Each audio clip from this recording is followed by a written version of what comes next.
Bago tayo mag-umpisa, baka pwede nyong i-like ang video na to. Malaking bagay ang like sa aming mga content creators. Maraming salamat po.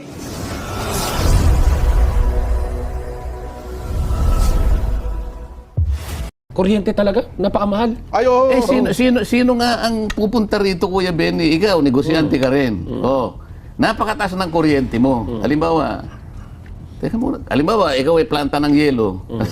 Magkano yung production cost? 75% sa kuryente. Totoo. Nako. Pero pag binaba mo yan, inalis mo yung 12% VAT ba? Ang daming cold storage na kailangan dito sa bansa ito. Kinakailangan marami tayong mailagak, maipundar lahat natin ng kamatis, ang lahat ng ating sibuyas, lahat ng nabubulok, ilagay lahat sa cold storage. Para sa ganun, hindi nasisira. Yung pera. Magtatanim ng kamote itong dalawang ito. Magtatanim na. Mabubulok lang kasi sabay-sabay sila nagtanim eh. Ilagak natin sa mga cold storage. Ang daming pupunta ritong negosyante. Ang daming magtatayo ng pagawan. Dadami ngayon ang trabaho. Madadagdagan ang kita ng mga mamamayan. Eh ngayon, nakakahabol ba yung karaniwang kita ng mamamayan sa taas ng presyo ng bilihin? Oo nga po noon. Last month, basahin mo yung dyaryo. Bumaba raw ng 1.5% ang inflation. Bumagal nga raw po. Tinanong ko sa nandun ako sa Liwasang Bonifacio. Mga kababayan, yung dyaryo po ngayon, kung nabasa ninyo, bumagsak daw po ang presyo ng bilihin ng 1.5%. Naramdaman niyo po? Hindi! Sigaw na Nasabi ko pala, naramdaman. Hindi po, kanila kagad eh. Nako. Paano mararamdaman? Yan ang sinasabi ko. Bakit di ba natin kaya? Kaya natin gawin. So kung gagawin pala ko, meron naman palang madali ang solusyon eh, no? Kailangan na pala... Political will. Ito, example. Kuya Benny, ilan bang kilowatt hours ang kinukonsumo ng ating bansa sa loob ng isang taon? Naku, wala kaming idea niyan ko. Kayong tatlong mga magagaling dito. Malaki po, malamang ko malaki yan. Ilan? Magkano? Wala kaming idea niyan ko. Kuwentahin natin, ilang kilowatt hours ang pangkalahatang konsumo, lahat ng mamamayan sa loob ng isang taon? Itatanong ko po yan sa Senate Committee on Energy. Kaibigan ko yan May kayo. kaibigan ako, si Google. Hindi, si Senador Rapi. Ginugoogle niya. Ayan, sige. Meron ka na? Hindi na po. Nag-iisip pa. May kaibigan ako si Google eh. Natalo lang eh. Natalo nung election. Wala, mabagal mag-isip din itong... 110 terawatts. Yan. Ibig sabihin yan, 110 billion kilowatt hours. Okay. Terawatts ang sinasabi niya. Terawatts hours. 110 billion. I-multiply sa 10 piso na lang para tayo madali. 10 piso ang rate ng kuryente. Sige, binili mo ko compete yan. Sige. 12%. 1 trillion 100 billion. Marami. 1 trillion 100 billion times 12%. Kasi ba't eh? Si Kuya Benny ang Maliwanag na lang sabihin mo 130 billion pesos. Yan ang nakolekta niya. Yan ang kolekta niya. Sa BAT. Yung budget. 120 billion per annum. Magkano yung pinamimigay nilang ayuda? Depende po. Yung Hindi, pagka pinagsama-sama natin, Ilan ang ayuda, Nelson? 5 po yan eh. 5. Sige. 5. AX, MAIP. Teka pa. Wala pa tayong box populi. Baka tayo nagagalit. Sige ng po, mga tapusin natin yun. Mabibitin tayo ko. Yung punto na yan. Maganda yung bagay na yan ko. So sabihin ng 5, mga... Alin-alin yung ayuda ko, Kuya Benny? Tupad, AX, AKAP, MAIP. MAIP. Ano pa isa? 4 piece. 4 piece. Ayan. Yung total ng 5 na yan, 194 billion. A year. A year. Opo. Ito yung nakabudget ngayon, 194. Ganon din nakaraan. Ngayon, 130 billion yung yung yung sa 12% VAT mo na kuryente. Yung bang 194 na ibigay lahat sa tao yun? Sabi po nila. Kinolekta mo pero pinamigay mo rin eh. Opo naman. Pinamigay mo rin eh. Tinatanong ko sa lahat ng mga, lalo na kapag malaki yung rally. Alam ko po na kayong lahat ay nabigyan naman ng akap. Hindi po. Talaga ayun po nga eh. Hindi po. Ibig po nyo sabihin, sa karamihan po ninyong yan, wala po isa. Hindi po. Okay. 194 billion eh. Ganun kalaki. Alam ba ninyo kako sa halaga na yan kung ilan ang bilang ng mamamayang Pilipinong may hirap ang dapat na mabiyayaan? Ng mga Alam po ninyo? ayuda na yan. 27 million dapat. Sapagkat yun ang pinakamahirap sa atin. Doon yun ang target mo eh. Kung hindi kayo nabibigyan, tama po yung aking tansya na wala pang 10% ang nabibigyan. Alright guys, kitang-kita nyo naman, napakalupit ng preview natin. Ito ang sinasabi ko sa inyo, magmula tayo nagbablog at ay pinopromote ang PDF So lumusot si Kong Marcoleta. Ngayon ay senador na siya. Kita nyo naman mga kababayan, nasa net 25 siya. Ito ang sinasabi ko sa inyo. Ito yung pinakatagumpay ng ating paghihirap, no? Na si Kong Marcoleta ay isang maging senador. Kita nyo naman, no? Siya ay napipintong papalit kay Chis Escudero. Ngayon mga kababayan, pag ito ang pumalit, ang pangil ni Senator Kong Marcoleta is same ng pangil ni Tatay Digong. Kung magkakaroon man ng mga hearing about sa mga contempt, yari kayo talaga mga Tore. Sila Tore, sila ano, mga boyeng, ay nako, wag na. Pero I think baka hindi na magkakaroon ng mga contempt yan. Baka sigurado kulong na kaagad dyan. So mga babayan, ito na, nagsalita na si Kong Marcoleta. Napaka-raming pasalamat po na binibigay niya po sa atin na mga kababayan niya. Ito po yung sinasabi ko sa inyo, nakakakilabot. Alam nyo, ang Iglesia po ni Cristo, hindi po kurap yan. Okay? Kung ano po yung natanggap nila ng mga blessings, hindi po yan mangungurakot. Kasi may takot po sa Panginoon. Kaya, Iglesia ni Cristo ay kikilos na sa pamamagitan po ni Senator Kong, hindi ko talaga makakalimutan no? Senator Kong Marcoleta. Senator Marcoleta na lang. Okay, kung hindi mo nakalusot ang buong PDP sa nangyari, I think kitang nyo naman dayaan para nakaprogram ang PCOS machine.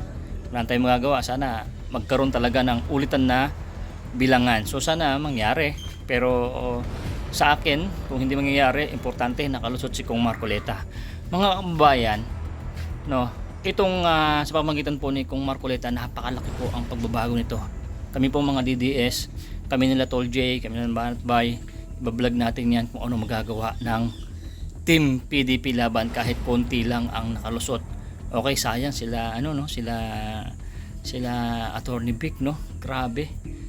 Imposible naman din kasi, biruin nyo, straight ang mga kababayan natin pero lumalagapak, no? Yung mga ibang kasama, I think nakaprogram pa ng weteng. So mga babae, ito sinasabi ko po sa inyo na talagang kakaiba po talaga ang administration ngayon, no? Gumagamit ng pera, gumagamit ng kapangyarihan. So ang lahat na yan mga babayan, merong katapusan yan. Kasi ang kasamaan at yung mga pagpapalakad ng hindi maganda, may katapusan po yan. Bayaan nyo muna sila. Darating at darating ang panahon, 3 taon na lang. Yung pagtitiis natin, alam nyo naman, napakabilis po ng panahon. Hindi mo namamalayan na aalis na sila at ay papalit na yung mga mas karapat dapat. Kung hindi mananalo yung buong PDP, may mga panahon pa, babalik pa yan sila. So support pa natin, no? Sayang kasi yun po talaga nakakalungkot, no? Grabing dayano, may mga vlog tayo niyan. Ayan, sila Tol J, Piliwanag Banateros, sila Boss Banat Bay, sila Coach Oli, piniliwanag yan, grabe. So kami naman po, tayo nagre-reaction lang, napapanood nyo yung mga video, di ba? Grabe, no? Parang nakakawalang gana. Pero sa video na to, napapanood nyo na to, nakabawi tayo dahil si Kong Marcoleta ay talagang naging senador at nanalo. Okay? Hindi naman kasi mahalat naman sila masyado, mahalata ba? So ayan, alam nyo mga babayan, ang INC hindi po korap yan kahit magputulan po tayo ng daliri. At si Kong Marcoleta, ayan, nakita nyo naman yung about sa kuryente. Ito po yung sinasabi ko sa inyo, dati pa kami na mga DDS na pag si Kong Marcoleta nanalo, iaano niya po yan, magiging mura ang kuryente at tubig. Napakalaking tulong yan. Ito po ang tunay na ayuda, hindi yung ayuda ng mga kalaban natin, magbigay ng 5,000, 3,000, pang ilang araw lang yon. Ang tunay na ayuda is yung pangkalahatan, kasi para hindi po magkainggitan mga babayan. Ang ayuda is para sa lahat. Yung mga proyekto na dapat na gawin sa Pilipinas na makikinabang po ang sambayanan, hindi po yung akap, yung mga bigay-bigay, di ba?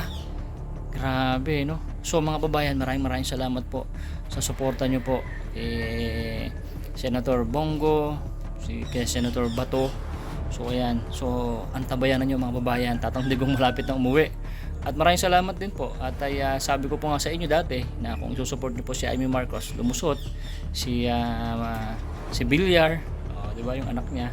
So malalaman natin, at si Bam Aquino, at itong darating na impeachment, support lang po tayo. Palagay ko napakalaki ng laban natin, at ay lalagapak talaga ang mga kalaban natin. So yun, panoorin nyo po yung full video mga babayan, kasi nagsalita si Senator Marcoleta, talagang idol natin, talagang best at talagang papalit kay Chess, na talagang may pinapanigan na hindi tumatanggap ng pera. Bawal po yan sa iglesia. Sa iglesia po kasi, pag ikaw ay hinalal ng iglesia at sinuportahan ka at ikay nalaman na kurakot ka, tanggal ka, tiwalag ka, at yan po si Senator Marcoleta, yan po inalagaan niya.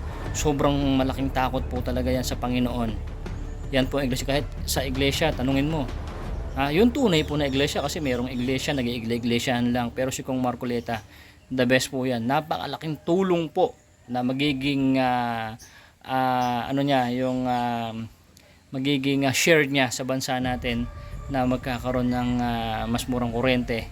Yan ang gagawin niya. Antabayanan yan mga babayan. Yan ang ibablog natin susunod na i-update po namin sa inyo.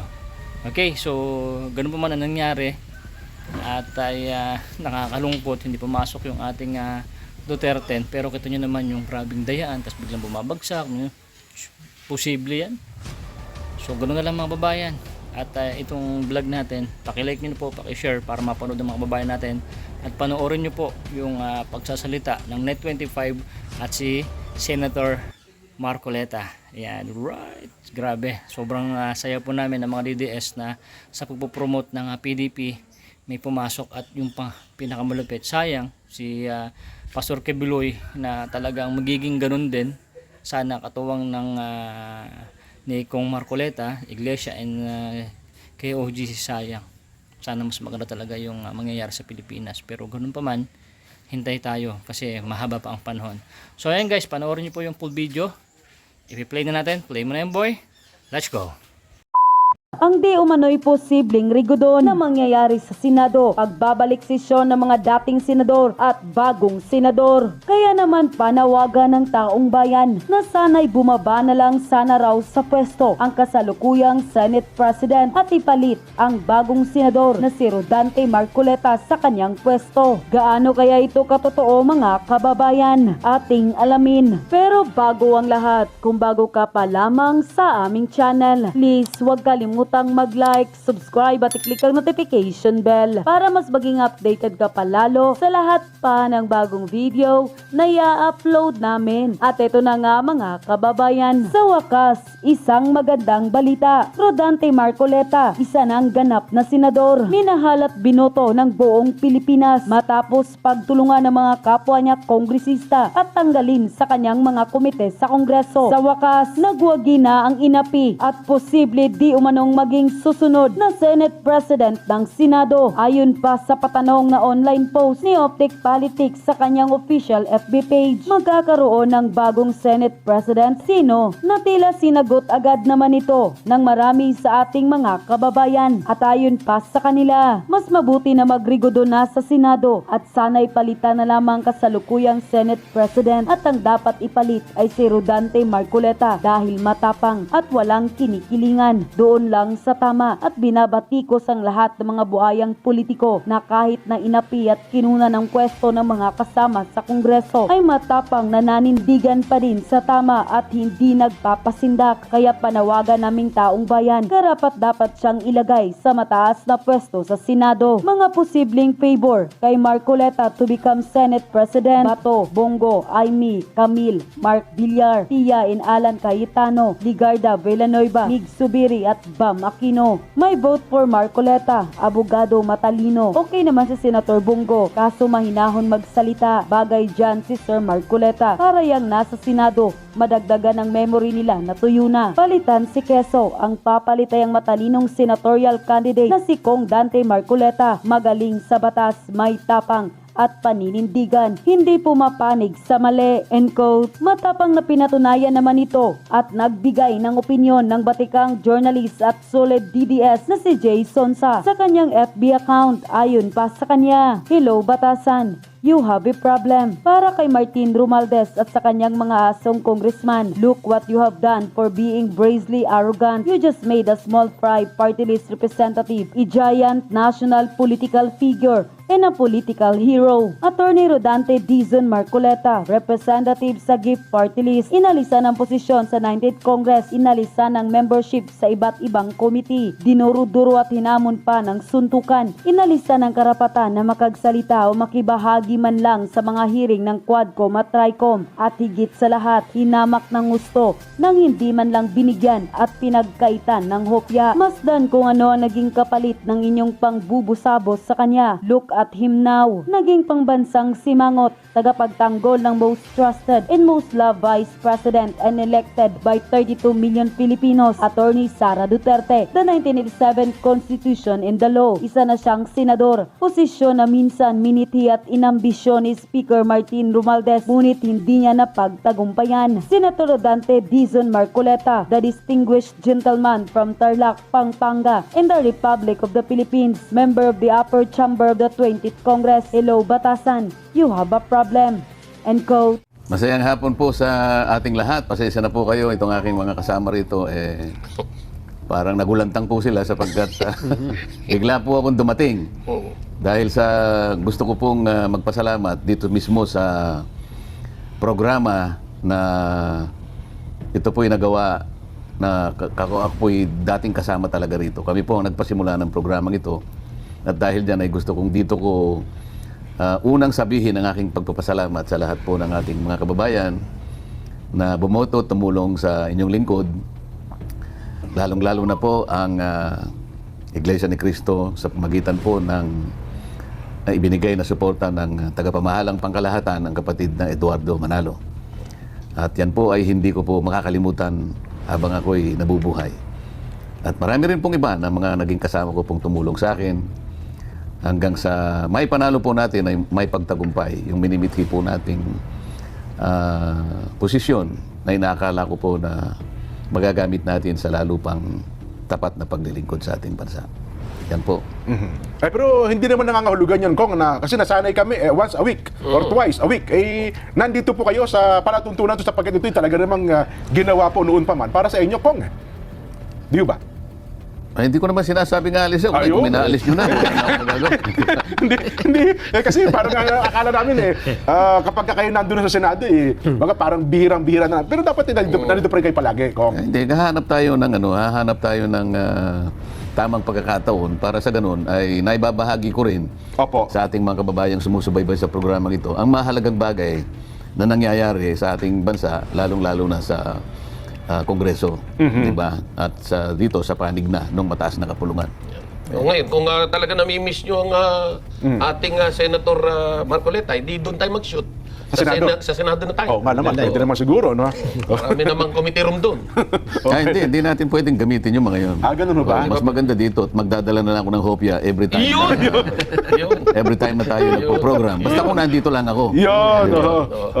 At ako'y masayang nakabalik uli dahil sa palagay ko inabot din tayo ng ilang buwan, 4 na buwan ba o mahigit? Opo, kasi 90 days po yung ating campaign, Kong. 90 days, bali tatlong February 12 hanggang dahil sa bawal tayong mag-program. Opo. Kaya ngayon lang po ako nakabalik sa araw na ipapahayag ko nga yung aking pagpapasalamat at panapagtanaw ng utang na loob sa ating mga kababayan. Napakarami pong mga kababayan natin na tumangkilik po sa atin. At saka ngayon ko lang natuklasan pala ko ang dami pala nag-volunteer watchers po sa inyo. Mayroong nagsisend sa akin mga pictures nila na sa tansya ko, mga almost 40,000 nationwide na talaga sabi na ito po'y voluntary works at masaya-masaya silang ipinararating sa inyo na yung ginawa nilang yun, Kong, ay walang katumbas na kasiyahan nung nakita nilang nandun kayo sa top 5, top 6 na resulta ng eleksyon, Kong. Ay, akala ko yung sinasabi mo yung resulta ng survey. Hindi pa naman, hindi pa resulta ng eleksyon na ito. Eleksyon Yun pala po ang yun.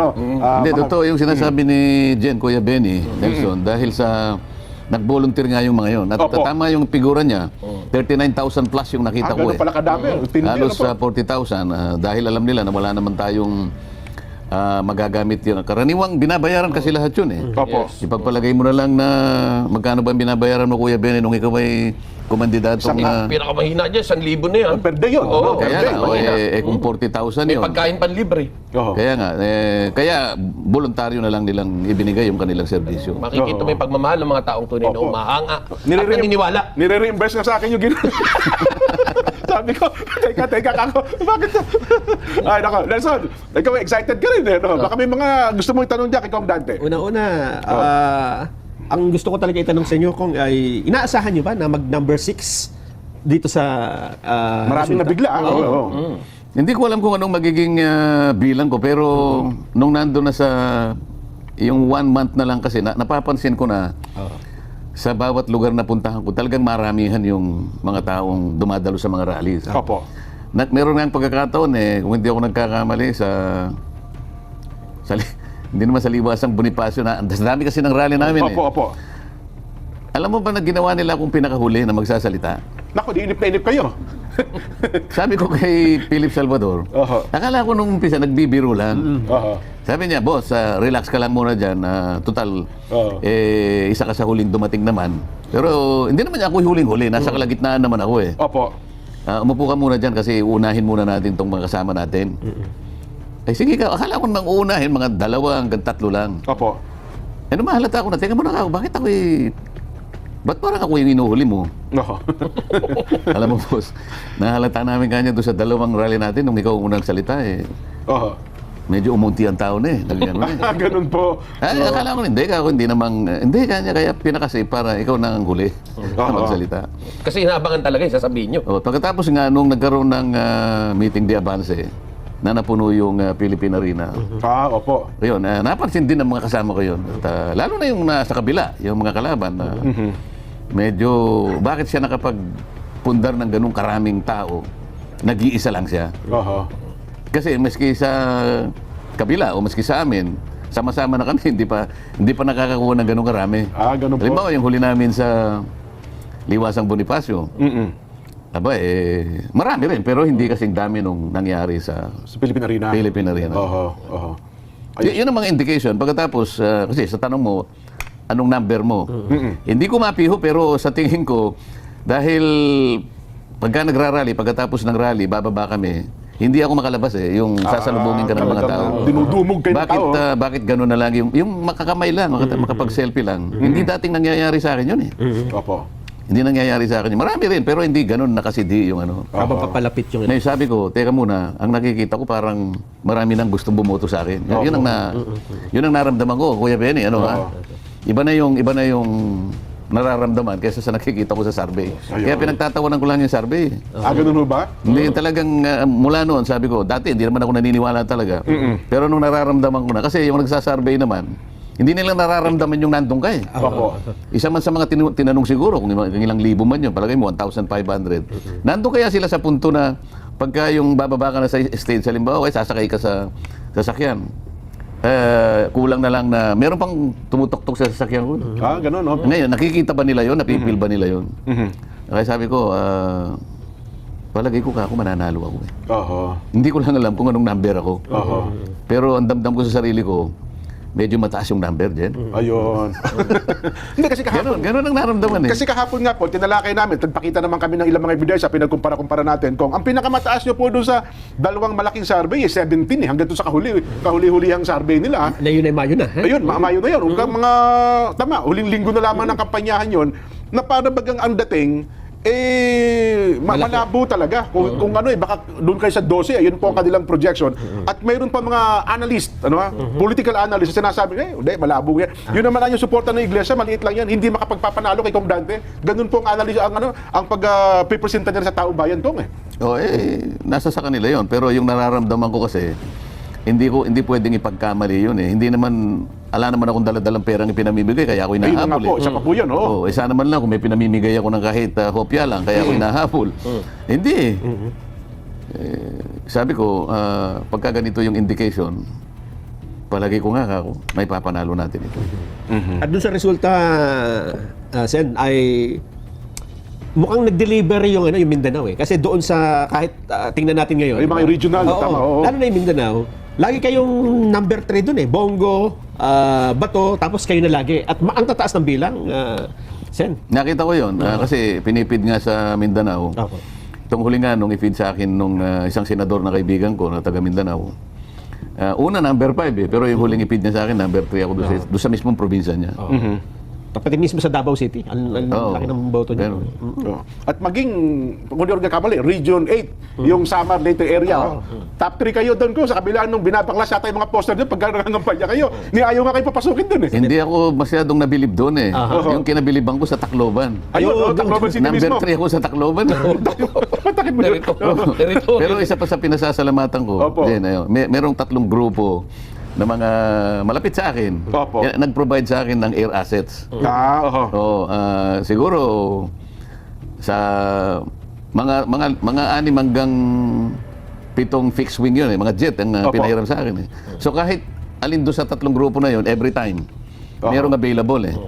Wala, hindi ako mawawala. Pag halimbawa ito, pupunta ako doon, meron at meron. Hindi naman po pwedeng sa bawat dalawa yung wala. Hindi parehong At saka yung mga chopper. Kaya halos lahat ng mga lugar na dapat na mapuntahan, napuntahan ko. Importante kasi yun. Kailangan makadaog pampalad nyo sila. Yun eh. May lugar kasi na kailangan makita ka nila. Opo. Yung makita ka lang, sapat na eh. Lumalabas na sila, importante sa'yo. Kaya yung pinakahuli, yung May 10, Nelson, May 10, yun ang pinakahuli. May 11, linggo. Double del Sur pa ata kayo doon po. Pinuntahan ko pa yung Digos. Ayun, opo. Oo. Oo. So yung huling biyahe ko, sabi ko doon sa isang barkada, meron pa tayong fixed wing dyan. Meron pa boss, saan ka pupunta? Oo. Diretso kakuha ko ng Digos. Ayun. Oh, ite-text ko lang yung flight plan. Oho. Diretso. Tapos sino-sino yung kasama. Mabilisan nyo. Ayun. Oho. Oh, anong oras ang alis mo? Kasi kako, maggagabi na yon. So kinabukasan. Opo. Oh, yung mabigat doon yung Sambuanga Sibugay. Galing kami ng Cebu yata yun. Opo. Sabi nung piloto, boss, kung pwede, ipapark natin ang ating jet Opo. doon sa Zamboanga City. Hindi dito sa Pagadyan. Layo-layo pa rin po Kasi Pagadyan muna ako, tapos Zamboanga Sibugay. Kasi kanya, kung matatagalan ka dyan, hihintayin kita kahit hanggang alas 11 ng gabi. Pero nakaparada ako sa Zamboanga City. Zamboanga City kasi, Opo. Kuya Benny, yun lang ang merong ilaw yung runway. Yes po, sa lahat yung patay na Oo, pagkagabi. kasi sa Pagadyan, wala na. ni Kandila, wala doon eh. So, ang mangyayari, pag nasa Zamboanga Sibugay ka, hindi ko naman alam ang distansya eh. Mula pala sa Zamboanga Sibugay hanggang Zamboanga City, 3 oras at Malayo kalahati pa po pala yun, yun. opo, oo. Kaya talagang inabot ka, mabuti na lang, hihintayin ako hanggang 11 ng gabi. Oho. Okay naman eh, maski sa Cebu, Davao, ganun din naman eh. Oho. Kaya lang, nagsasakripisyo ka talaga. Matulog ka na lang sa aeroplano kung kaya mo matulog. Oho. Meron pagkakataon dyan, 2 oras ang tulog ko, 1 oras. Kailangan mo gawin. Oho. So, palagay ko yan naman nagbunga naman yung Sakripisyo. sakripisyo natin. Kasi kailangan makita mo yung mga tao. Ang isa pa dyan, Benny, na nakita naming resulta ay yung sa local absentee voting. Ayan, ito opo. po yung mga boto ng mga uniform personnel, Empleyado ng gobyerno ito. pati media, Yes. pati lahat na, pulis, sundalo. Oo. Ganoon din po ang boto eh. Bongo, Bato, Marcoleta. Aha. Kayo pa rin po 3 doon. At karamihan ay yung mga kasama nyo. Na-detect ko na yun, Nelson, Kuya Benny. Kasi sa mga airport, merong mga pulis dyan, tsaka may mga sundalo. Opo. Bago ako makalabas sa airport, pati yung mga security guard, katakot-takot na yung selfie dyan bago ka makalabas. Bubulungan ka ngayon. Bubulungan ka. Okay. Kung hindi lang po kami Nako. pero sa iyo po kami boboto. Ganun pa, palagi kami may bulong na ganun. So naniniwala po kayo na yung botong tinanggap nyo at yung tinanggap ng iba pang nakakiling sa mga Duterte, Oho. galit ng taong bayan niya kung kaya makikita protest vote daw, tawag protest dito. vote. Hindi ko po naman ganun. sinasabing galit. Basta binubulong lang nila sa akin. Kung basta boboto po kami sa inyo. Yun ang bulong nila sa akin eh. Puro pulis yun eh. Makikita talaga yung damdamin ng tao dito sa nangyari. Ngayon, nung makita ko na doon sa resulta ng absentee voting, Opo. tama ako yung binubulong nila sa akin. Hindi naman pala nila ako ginood time. Akala ko ginood time lang ako. Pero nagpapasalamat ako sa kanila. Maraming hindi makapaniwala doon, Nelson, Kuya Benny, na mismo kasi uniform personnel yun eh. Oo. Mga tauhan talaga ng gobyerno, na ang mananaig ay itong mga taong identified po sa dating Pangulong Rodrigo Duterte. At maging, ang balita ko, maging sa absentee voting ata sa abroad, ganun din ang sentimiento ng ating mga kababayan. Pwede kang humugot ng analysis sa ganun. Pero sa akin lang, ang aking ibinabalita, yung sa tuwing, kasi mabilisan yung lakad, bubulungan ako eh.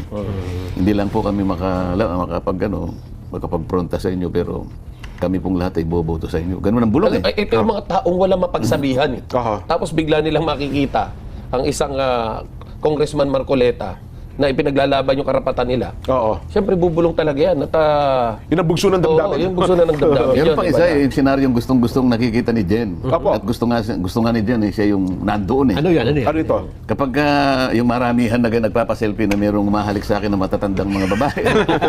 Opo, yun ang talaga mapagmahal eh. Oo. Sabi ni Jen, okay na po sa akin yan kung kahit na po ako, basta makasama nyo lang ako sa ganito. Alam nyo, may mga halik din sa akin. Oo. Meron talaga yun Jen, hindi mawawala yun, yung maramihan.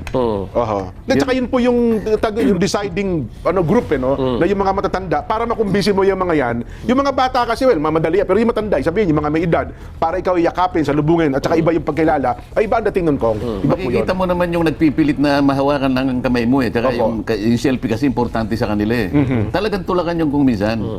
Tulakan na doon ko unang nakita na mukhang ano ito mukhang marami, parang may groundswell na nararamdaman ko yung groundswell. Opo. Kaya sabi ko, check may laban tayo dito. Aha. Well, Ngayon, nung ipasya nga tayo ng INC dyan, aha. na napakalaking boost sa akin yun. Opo. Na alam naman natin, hindi natin may kakaila na isa yun sa naging bahagi siguro ng talagang kinailangan para i-push talaga yung aking kandidatura dyan. Opo. Nako. At least ngayon, Kong, andyan na po yan, naharap na tayo. Sabi nga po namin noong nakaraan seryoso ang problema ng bansa natin. Sa lahat ng aspeto, Kong, kailangan po nila ng mga seryosong mambabatas mula sa Senado at saka sa Kamara. Narinig namin ang inyo po mga pinangako sa kanila. Siguro masasabi natin, ano po gusto nyo sabihin sa ating mga kababayan, Kong, na unang seryosong problema na pwede kaharapin niyo po bilang senador na ng ating bansa? Ang unang-unang nakita ko, at yan ay pinapahayag ko sa lahat ng rallies na pinupuntahan natin. Dahil nga sa napakalaking problemang pang-ekonomiya, yung pangkabuhayan talaga. Isip-isipin mo na 27% ng ating mamamayan ang magsasabi na nakaka-experience sila ng involuntary hunger. Mabigat yun eh.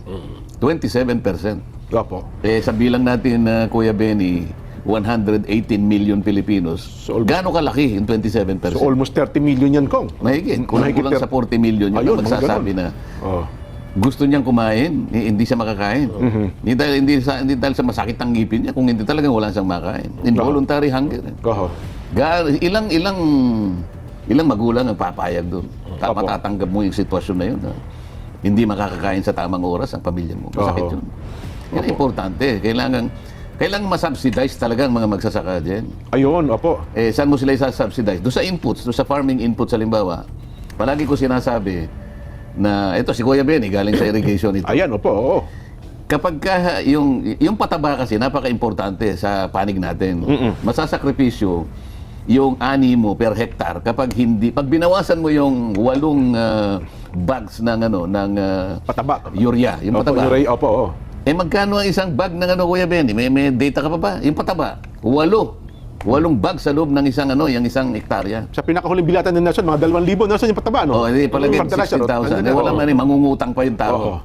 Ngayon, alam mo, sinakripisyo niya, 2 lang o 3 bags lang. Yung productivity ng farm niya, wala talaga eh. Opo. Hindi niya may produce yung tamang produce eh. Kasi hindi naman dumadami yung sakahan mo, umuunti yan. Yung pressure ng population mo, di ba? Lalo na ngayon, pati paggamit ng lupa, hindi pa naitalaga yung mga tuntunin dyan. Opo. Kailangan ganun ang gawin natin. Pag napataas mo yung productivity ng farm natin, doon lamang tayo makakarating doon sa food sufficiency. Food sufficiency pa lang, hindi security. So sa madaling salita po, ang isang bag, ang alam ko, nung medyo involved pa tayo sa agriculture, pumapalo ng mga 2,300, 400. Ay, per bag. 2,000 talaga, oo. Tama, oo. Ganun. Pwede namang halimbawa sa pagsasubsidize niyan para hindi na masyadong mataas yung presyo. Ba't hindi na lang government to government kasi yung importation? Para sa ganun, wala na yung traders eh. So, pangalawa, habang ako'y nangangampanya, may kasama akong isang grupo ng mga nagbebenta ng organic fertilizer. Opo, oo. Talagang kinakasangkapan namin yung mga kooperatiba ng mga farmers. Nagsimula sa Laguna, nakarating hanggang Leyte at saka yung Samar. Itong tatlong ito. Ako rin nabigla na pwede rin palang mangyari yun eh. Meron silang organic fertilizer. Kapag kayo nang ginamit, 2 bags na lang ng urea ang gagamitin. Hindi naman buong mawawala. So imbes na 8, magiging 2 na lang. Isipin mo yung tipid. Pagkatapos, yung yield niya, magti-triple. Ba? Oho. Ngayon, dahil napatunayan namin sa Laguna, nung kausapin namin ng cooperative, payag ba kayo, sabi ko. Kasi nga, ang pinagmumulan ng usapin dito yung pabiro na 20 pesos per kilo. Ayan, opo. Na hindi naman nangyari talaga pangako lang Opo. Pangako lang pero hindi nangyari.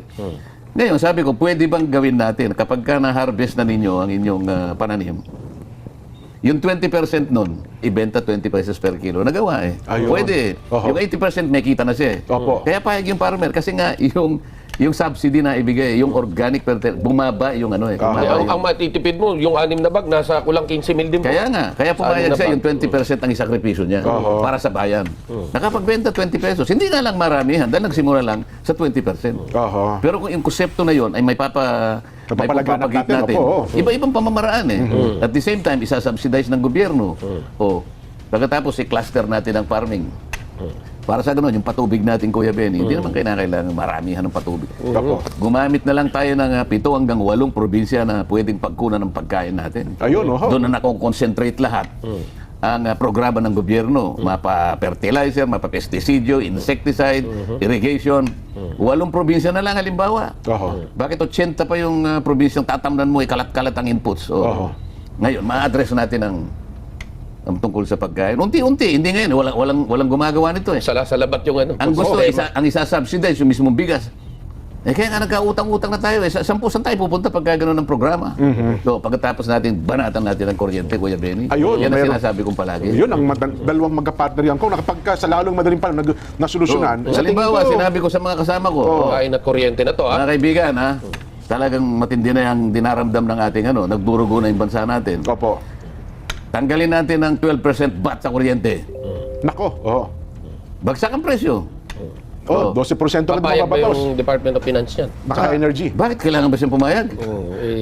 Siyempre, Kunwari, ikaw ang Department of Finance. Opo. Bakit hindi ka papayag? Sasabihin ko, originally, ano bang nakasulat sa EPIRA?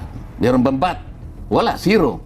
O, ibalik natin doon. Yun ang original Yung Yun ang original batas na provision, wala, zero VAT ganun ba? Pinilit na lang, naging 6, tapos naging 12 Oho. O, ano ba nakasulat sa primary objective? Opo. Basahin mo section 2. Affordable ata. Abot kayang presyo. Oh. Ano ibig sabihin ng affordable? Abot Mahal. kaya. Hindi po, mura. Abot Oo. kayang. O, alin ang susundan mo? Oo. Yung batas o yung iniisip mo? Ayun. O, bakbakan tayo kung gusto mo. Hindi, pero ang sasabihin naman nila dyan ko, hindi, kapag binawasan natin yan, marami ring pinaglalaan ng proyekto. Ang mababawas ko, mawawalan Hindi din ko ng... naman sinasabi na Opo. hindi ka kumuha ng ibang, gumawa ka ng ibang paraan. Pero okay. dito, huwag ka dito kukuha. Huwag mong ipilit yan. Huwag mong ipilit, gumawa ka doon. Oho. Problema mo kung saan mo kukunin. Kasi nga naman, sinasabi nasa batas pala yun, no? ilalaban ko ito yung batas. Hindi kasi basically, when it comes to sa industriya natin, kuryente talaga, napakamahal. Ay, oo. Sino nga ang pupunta rito, Kuya Benny? Ikaw, negosyante ka rin. Napakataas ng kuryente mo. Halimbawa, teka muna. Halimbawa, ikaw ay planta ng yelo. Magkano yung production cost? 75% sa kuryente. Totoo. Nako. Pero pag binaba mo yan, inalis mo yung 12% VAT, ang daming cold storage na kailangan dito sa bansang ito. Kinakailangan marami tayong mailagak, maipundar lahat natin ng kamatis, ang lahat ng ating sibuyas, lahat ng nabubulok, ilagay lahat sa cold storage. Para sa ganun, hindi nasisira. Maging pera. Magtatanim ng kamote itong dalawang ito. Magtatanim na. Mabubulok lang kasi sabay-sabay sila nagtanim Ilagak natin sa mga cold storage. Ang daming pupunta ritong negosyante. Ang daming magtatayo ng pagawaan. Dadami ngayon ng trabaho. Madadagdagan ang kita ng mga mamamayan. Aha. Ngayon, nakakahabol ba yung karaniwang kita ng mamamayan sa taas ng presyo ng bilihin? Oo nga po noon. So, last month, basahin mo yung dyaryo. Bumaba raw ng 1.5% ang inflation. Bumagal nga raw po. Oo. Tinanong ko sa nandun ako sa Liwasang Bonifacio. Mga kababayan, yung dyaryo po ngayon, kung nabasa ninyo, bumagsak daw po ang presyo ng bilihin ng 1.5%. Naramdaman niyo po? Hindi! Sigaw na Nasabi ko pala, naramdaman. Hindi po, kanila kagad Nako. Paano mararamdaman? Yan ang sinasabi ko. Bakit di ba natin kaya? Kaya natin gawin. So kung gagawin pala ko, meron naman palang madali ang solusyon no? Kailangan na pala... Political will. Ito, example. Kuya Benny, ilan bang kilowatt hours ang kinukonsumo ng ating bansa sa loob ng isang taon? Naku, wala kaming idea niyan ko. Kayong tatlong mga magagaling dito. Malaki po, malamang ko malaki yan. Ilan? Magkano? Wala kaming idea niyan ko. Kuwentahin natin, ilang kilowatt hours ang pangkalahatang konsumo, lahat ng mamamayan sa loob ng isang taon. Itatanong ko po yan sa Senate Committee on Energy. Oh. Kaibigan ko May yan. kaibigan ako, si Google. Hindi, si Senador Rapi. Ayan, ginugoogle niya. Ayan, sige. Meron ka na? Oh. Hindi lang po. Nag-iisip pa. May kaibigan ako si Google eh. Ganun ba? Natalo nung election. Wala, mabagal mag-isip din itong... 110 terawatts. yan. Ibig sabihin yan, Opo. 110 billion kilowatt hours. Oh. Okay. Terawatts ang sinasabi niya. Terawatts hours. Oh, 110 billion. I-multiply sa 10 piso na lang para tayo madali. 10 piso ang rate ng kuryente. Si Kuya Ben na magkukumpit 12%. yan. Oh. Sige. 12%. 1 trillion 100 billion. Marami. Oh, 1 trillion 100 billion times 12%. Oho. Kasi ba't eh? Si Kuya Ben yung Maliwanag na lang sabihin mo 130 billion pesos. Yan ang Opo. nakolekta niya. Yan ang kolekta niya. Sa bag. Di Opo. budget. 120 billion per annum. Oho. Oh. Magkano yung pinamimigay nilang ayuda? Depende po. Yung Hindi. pagka pinagsama-sama natin, Ilan ang ayuda, Nelson? 5 po yan eh. 5. Oh, sige. O 5 AX, MAIP. Teka pa. Wala pa tayong box populi. Baka tayo nagagalit. Sige ng po, mga tapusin natin yun. Mabibitin tayo ko. Yung punto na yan. Maganda yung bagay na yan ko. So sabihin na 5. Mga... tao. Oh, alin-alin yung ayuda ko, Kuya Benny? Oo. Tupad, X, AKAP, Oo. Oh. MAIP. MAIP, Oh. ano pa isa? 4 piece. 4 piece. Oh. Ayan. Oh. Yung total ng 5 na yan, 194 billion. A year. A year. Oo. Opo. Ito yung nakabudget ngayon, 194. Oh. Ganon din nakaraan. Oh, ngayon. 130 billion yung ano mo, yung Oo nga, no, yung sa 12% VAT mo ng kuryente. Oo. Yung bang 194 na ibigay lahat sa tao yun? Sabi po nila. O, kinolekta mo pero pinamigay mo rin eh. Opo naman. Oo. Pinamigay mo rin eh. Oho. O, tinatanong ko sa lahat ng mga, lalo na kapag malaki yung rally. Oo. Alam ko po na kayong lahat ay nabigyan naman ng akap. Hindi po, talaga nga. Ayun po nga, hindi po. Ibig po nyo sabihin, sa karamihan po ninyong yan, wala po isa, hindi po. Okay. 194 billion eh. Oh, ganun kalaki. Oo. Yan. Alam ba ninyo kako sa halaga na yan kung ilan ang bilang ng mamamayang Pilipinong mahihirap ang dapat na mabiyayaan? Ng mga Alam po ninyo, ayuda na yan. Oo. 27 million dapat. Sapagkat yun ang pinakamahirap sa atin. Oho. Doon yun ang target mo eh. Eh kung hindi kayo nabibigyan, tama po yung aking tansya na wala pang 10% ang nabibigyan. Kaya nga mula doon sa kwenta na yun, sabi ko, ganito lang gawin natin.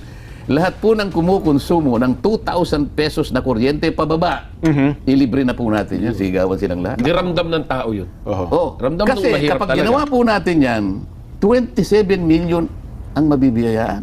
Lahat Oh, makikinabang. lahat makikinabang. Eh, ang problema naman po, yung mahirap, sa dilang mahirap talaga, naka-jumper yung kuryente. Ano mo naman? Hindi, basta yung sa resibo, yung 2,000 pababa. Oo, 2,000 ang binayaran. Oo. Yung naka-jumper ang kuryente, kaya nga alisin natin yung ano. Systems loss. System loss eh. Maraming paraan nga eh. Oho. Sabi ko, pag ganito ang ginawa natin, 27 million kagad ang nabibigyan. Hindi kagaya ngayon, nagko-complain kayo, hindi pala lahat nabibigyan. Opo. Wala pang korupsyon, sabi ko, sapagkat diretso sa inyo. Wala pa nga ako magpapapogi ngayon. Na din pinadadaan sa ako sa politiko, nakakala mo sa kanila galing itong perang ito. O, di masaya tayo lahat. Kung Sa mga tweet, bakit mo kukolektahin yung pagkatapos ibibigay mo rin na ayuda, hindi rin man napupunta ron? kung sa kukumpute natin 27 million. Hindi, malinis siya sinasabi ni Oo. Senator na hindi niya pinupunto na naibulsa yung perang yan, ha? Oo. Hindi niya na ipinupunto ron. Ang ipinupunto niya na lang is hindi natatanggap ng dapat ng mga tumanggap. Eh, tinatanong ko sila, napakarami. Oo nga po. Oo. Eh, So, hindi pa natin naiimbestigahan yan yung talaga bang naibigay o hindi. Oo. So, Sa lahat ng- imagine, eto, siguradong makakarating. Oo. Kasi direkta na eh. O, 2,000 Direkta. pababa, libre ka na. Pero magkano po yun kung annual? Kung 27 million na household? 130 billion nga eh. Di baka- makakamura ka pa eh. makakatipid ka pa. 194 nga yung ano eh. Yung ayuda Yung program. limang ayuda, 194. Samantalang ang sinasabi kong skema, 130, di may sukli ka pa. May mga 60 billion ka pa pala Ngayon, matitira. more or sasabihin ko less. sa mga kasama ko, halimbawa, nagmi-meeting kami sa Senado. Opo. O, bigyan niyo ako ng mas magandang ideya. Susunod ako sa inyo. Kung meron kayong ideya. Mahihigit pa ron, no? Oh, kung mali Mas maganda ron. ako, kung mali ako, hindi masyadong maganda sa akin, ibigay mo sa akin yung mas maganda. Oh, alternatibo Pag-usapan mo. natin. Kapag napatunayan natin mas maganda yung sa'yo, susunod ako. Diyan tayo. Kaya lang, hanggat hindi ka nakakapag-isip ng mas maganda sa sinasabi ko, Dito sumunod tayo. ka sa akin. Yun. Ha? Hindi, yun Kung lang. hindi Tama nga naman yun. Kung hindi mag-aaway tayo. Oo. Yun na nga. Oh. Kasi merong ibang mga mambabatas talaga ipipilit yung gusto nila eh. Yun na nga. Oh. Pero ito, hindi naman pinipilit. At sinasabi, baka may mas maganda ka riyan. Oo. Hindi, dalawa lang. Kung... Parehos lang eh. Pinapamayag akong makolekta mo yung 12%. Eh, nawawala din eh. Oo nga. Opo. Kinolekta mo, nawala din eh. Ibigay mo na lang diretso. Oo. Hindi, at saka, Napakasimple naman. may makikita pa akong buting dulot niya, Kong. Kasi kung bababa ang kuryente natin, papasok ang mga malalaking kumpanya, manufacturing company, magkakaroon ng trabaho ang tao. Yung sinasabi kong iyon, pag inalis mo 12%, payag din ako doon. Opo. Ang dami kong scare.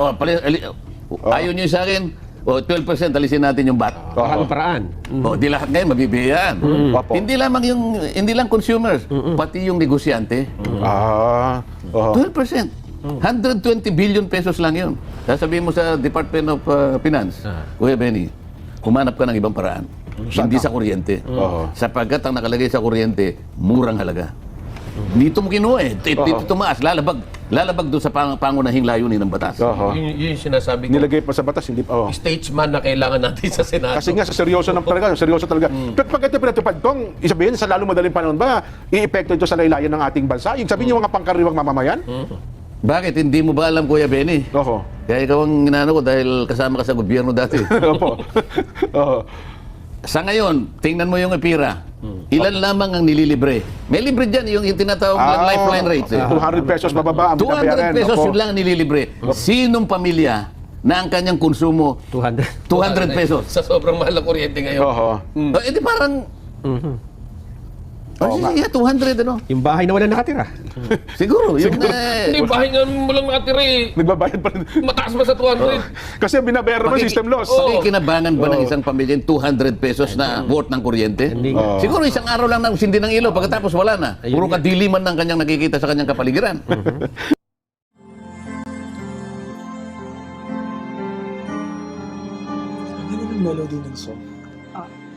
Ang bayan ko'y pinagpala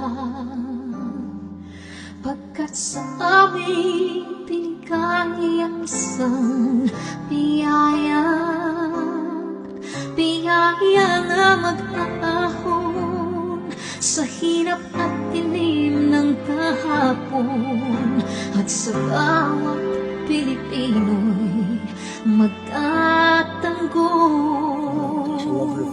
sa bayan ko dati laganap pang-api at dusa sa aming mga mahihirap ngunit ikaw ay dumating sagot sa aming mga dalangin muli kaming babangon mabuhay ka Tatay Digong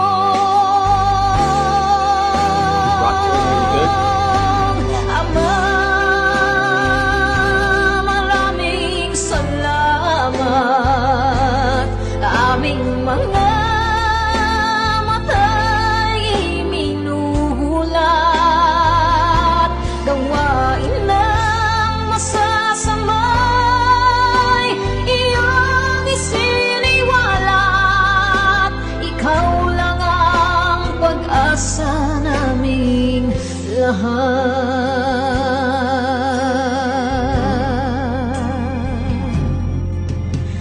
Very ayan ko. Pinamatan niya ako, umiyak ako. Pilipinas muling makikilala at itataas katahimika'y maghahari sa ating puso'y mamamayani mga ngiti sa labi di mapapawi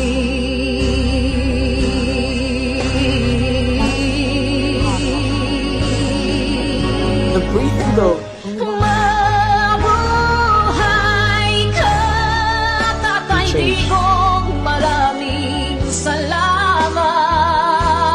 Ang malasakit sa Pilipino ay walang kasing tapat. Ika'y paglalaban ng iyong mga anak. Tunay kang biyaya sa bansang Pilipinas.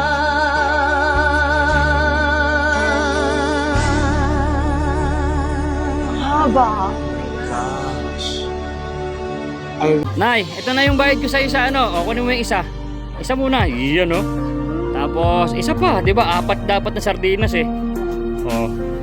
O, yan. 3 na. Pang-4 na sardinas. O, okay na.